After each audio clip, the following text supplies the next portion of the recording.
Grev disa orëshe në linjat ajrore, por jo vetëm kaq, duket se historia në Itali përsëritet me një 45 vjeçar i cili ka humbur sërish jetën nga monoksidi i karbonit. Për këto, por jo vetëm, me kënaqësi do të bashkëbisedoj me gazetaren Alba Kepi. Alba, të përshëndes, faleminderit. Përshëndet, faleminderit juve. Tutem, dy fjalë përsa i përket grevës disa orëshe të linjave ajrore, çfarë ka shkaktuar diçka të tillë, deri kur pritet bllokimi? Në fakt, ne tashmë jemi mësuar, pothuajse janë shumë të shpeshta grevat të tilla. Zakonisht janë greva në nivel kombëtar të organizuar nga sindikata e punonjësve. Kësaj radhe kemi një grev më shumë e indikuar nga sindikatat të private, pra personat më të vogla, të cilat janë drejtuar kompanive që siç u përmendët në kronik. Padyshim ka një preokupim sa i takon udhëtarëve të cilët fluturojnë, por edhe gjithë sistemi të aeroportit, jo vetëm të fluturimeve, por edhe të menaxhimit të fluksit të bagazheve dhe gjithçka që është e lidhur me këtë grev. Janë mëse normale që bëhen, zakonisht lidhen dhe jo vetëm me kontratat e punës, zakonisht lidhen dhe me mungesën e një gjykimi apo mbështetje nga ana e shtetit për të bërë ndërmjetësuesin midis kompanive private dhe punonjësve, mbi të gjitha duke patur parasysh se edhe pse punojnë për një kompani private, sistemi ajror është një sistem i cili hyn dhe bën pjesë në transportin e domosdoshëm të komunikimit të një vendi. Dhe kjo grev pra i shtohet asaj greve të përhershme që shpesh e kemi parë gjatë javëve e muajve të fundit të kësaj qeverisje. Në fokusin e asaj çka ka qenë politika e infrastrukturës e ministrit Matteo Salvini, që edhe pse shpesh është munduar të gjejë zgjidhje, ka qenë në fokusin sidomos të grupeve sindikaliste, duke ditur se orientimi i tyre është mjaft i majt dhe kanë jo vetëm betejë në mbrojtje të drejtave të punonjësve, por janë dhe betejë politike. Alba, tragjedia fatkeqësisht përsëritet. Jemi në të njëjtat rrethana përsa i përket vdekjes nga monoksidi i karbonit të 45 vjeçarit nigerian? Jemi pothuajse në të njëjta rrethana, pasi i ndjeri 54 vjeçar ka qenë në gjumë dhe ka humbur jetën duke mos ndjer asgjë. Pra monoksidi i karbonit i ka shkaktuar vdekjen ndërsa ai ishte duke fjetur dhe është në gjendje, siç e tha dhe unë kronikë, në gjendje të rëndë, shpresojmë të shpëtojë miku i tij 50 vjeçar. Janë dy emigrantë dhe në këtë rast kemi ngjashmërinë se kemi të bëjmë me emigrantë, të cilët jetojnë në një komunë të vogël në provincën e Padovës. Gjëra në fakt ka ndodhur pothuajse në të njëjtin orë. Flasim gjithmonë pas darke, rreth orës 8:30 të darkës. Dhe tashmë dhe kjo ngjarje merr të njëjtin rrugtim të familjes Kola, që dhe bashkë kemi komentuar, pra ngjarjes tragjike ku humbën jetën 4 anëtar të një familje shqiptare në provincën e Lukës. Dim se janë marrë në pyetje sidomos shinjët, pasi dy emigrantët jetonin aty për prej pak muajsh, pothuhet se dhe ato apartament e ndanin me miqtë e tyre apo me shokët e tyre bashkë adhetarët e tyre, të cilët jetonin në apartament me qira, pasi punonin në rrethinat aty pranë Padovës. Dhe gjithashtu ka qenë e njëjta rrethanë mjaft e ngjashme, pasi ka qenë një telefonat apo disa telefonata radhazi pa përgjigje të një miku të emigrantit të ndjer, i cili i shqetësuar nga marrja e mos përgjigjes ka informuar, lajmëruar dhe forcat e rendit. Ka qenë, siç e prezantuar në kronikë, mbrëmja e dieshme ka qenë në gjithë zonën mjaft e komentuar dhe nga mediat lokale. Janë marrë në pyetje në fakt fshinjët, e them këtë pasi pronari vërtet i apartamentit kishte prej 3 muaj që nuk jetonte në atë apartament, pra ishte transferuar. Dhe ka dhe një çështje tjetër që mbetet për tu parë, por është një hipotezë pa konfirmuar zyrtarisht, nëse emigrantët jetonin në atë apartament me qira apo kishin hyrë aty në mënyrë abuzive. dhe fokusi dhe i kësaj ngjarje për te tragjedisë, padyshim që ka nisur procesin hetimor të rastit mbi kush e ka shkaktuar, motivet e tjerë. Ka dhe një drejtim tjetër për të kuptuar se nëse ata jetonin aty në mënyrë abuzive, pra e kishin zënë këtë apartament pa informuar pronarin i cili ishte transferuar. Flasim për një zonë mjaft qetë, një zonë nga ato tipike qyteza të pjesës veriore italiane, model të një jete mjaft të rregullt, por që ndodhin dhe tragjedi të tilla.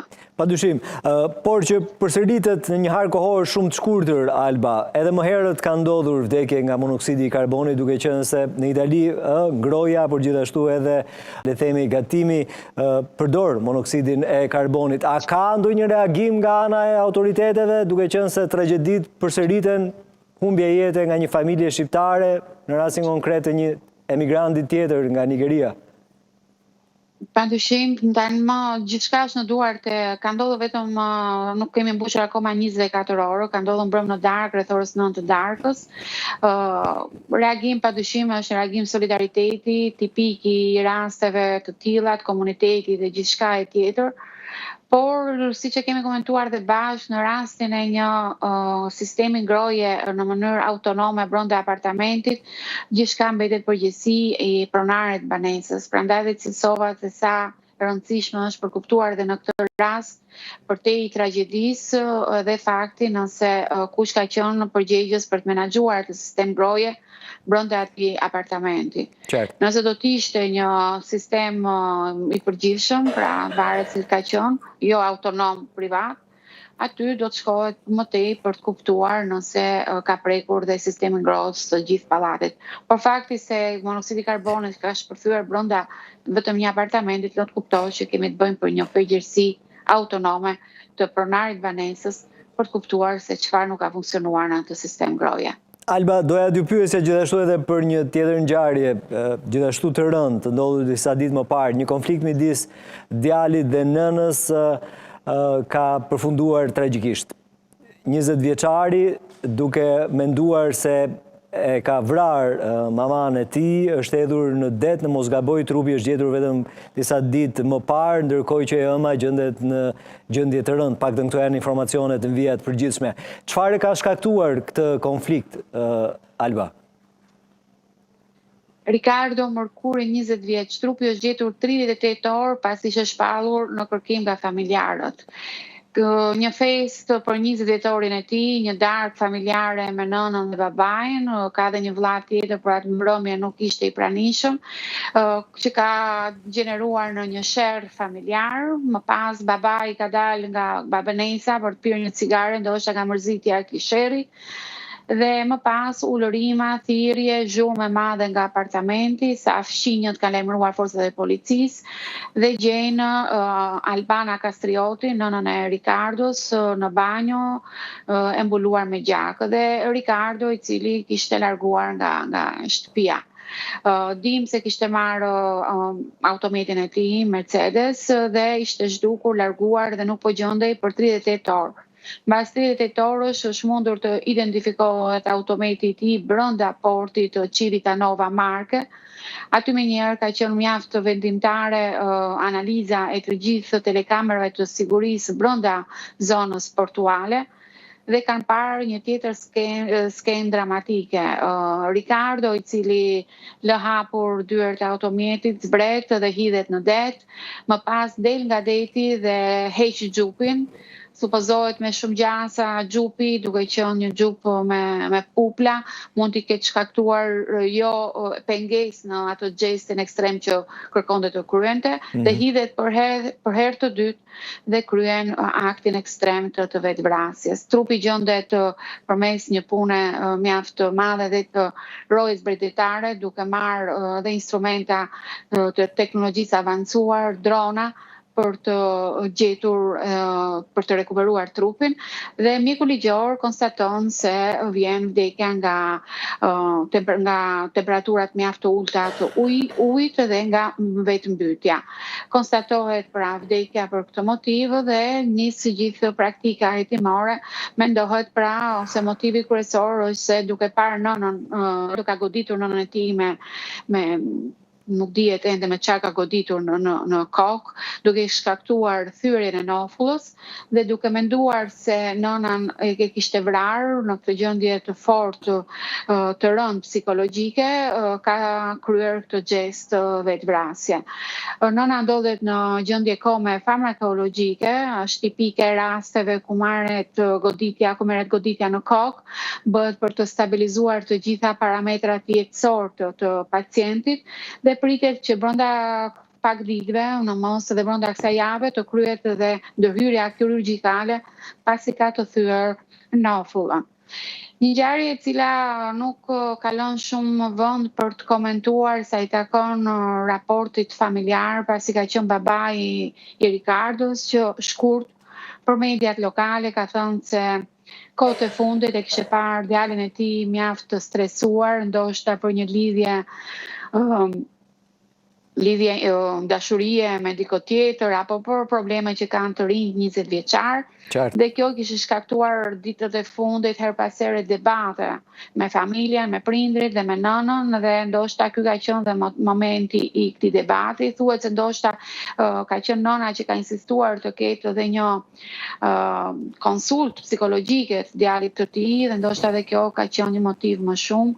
Pra një dhimbje, një ngjarje tragjike e një familje integruar mjaft mirë, se kanë mbërritur në rajonin e Markës në fillim vitet 90, vetë Ricardo duket nga emri është fëmijë i brezit të dytë emigrantëve shqiptar, mjaft të integruar, luante futboll i njohur në atë provincë anator të Vockël, por fatkeqësisht janë këto problematika që i shtohen dhe problematikave sociale që rinia italiane, shoqëria italiane gjatë viteve të fundit i ka regjistruar shumë shpesh. Kemi parë, ndoshta edhe bashkë kemi komentuar edhe thirrjet e Papa Francesku kur ka qenë në jetë, drejtuar pikërisht rinisë, drejtuar pikërisht reflektimit që jo vetëm shoqëria, por dhe prindrit të kishin ndaj rrugëve të komunikimit dhe të qasjes pranë të fëmijëve të tyre, pasi në një shoqëri të tillë e cila ndryshon çdo çast, çdo ditë, plus me influencën që kanë në rrjetet sociale apo ndikimin që ato japin duke i vënë të rinj qoftë në prova të vështira sa i takon psikologjike për të përballuar një jetë të rrem që të ofron një social dhe një jetë mjaft vështirë për gjetur veten në një shoqëri, në një metropol apo në një vend të madh siç është Italia, krijon këto të gjitha probleme që fatkeqësisht kanë dhe ngjarje të tilla tragjike. Ne na vjen keq se edhe në këtë rast u bën disa raste që kemi mes tyre të përfshirë familje shqiptare dhe fëmijë shqiptar, pasi 20 vjeçari vërtet është ende mjaft i ri. Dim se kishte filluar vetëm para disa muajsh punë, pra ishte impenjuar të gjente veten e tij në këtë shoqëri, por janë këto momente trishta dhe shumë e trishtë dhe për prindrit dhe për nënën që ndoshta ende nuk e di se Ricardo nuk jeton më. Dje ka qenë ceremonia e varrimit, ishte mjaft prekse, pasi shokut e tij, miqtë e tij, të gjithë ata të cilën i frekuentonte, qoftë në sistemin shkollor që ka kryer në atë territor, kanë lëshuar tullumbace apo ato fletushkat e tyre në kujtim të mikut të tyre. Një ngjarje e trisht që na bën të gjithë. Alba, faleminderit për gjitha detajet e përcjella për zhvillimet më të fundit në Itali. Faleminderit edhe një herë, punë mbar. Mirë më tej.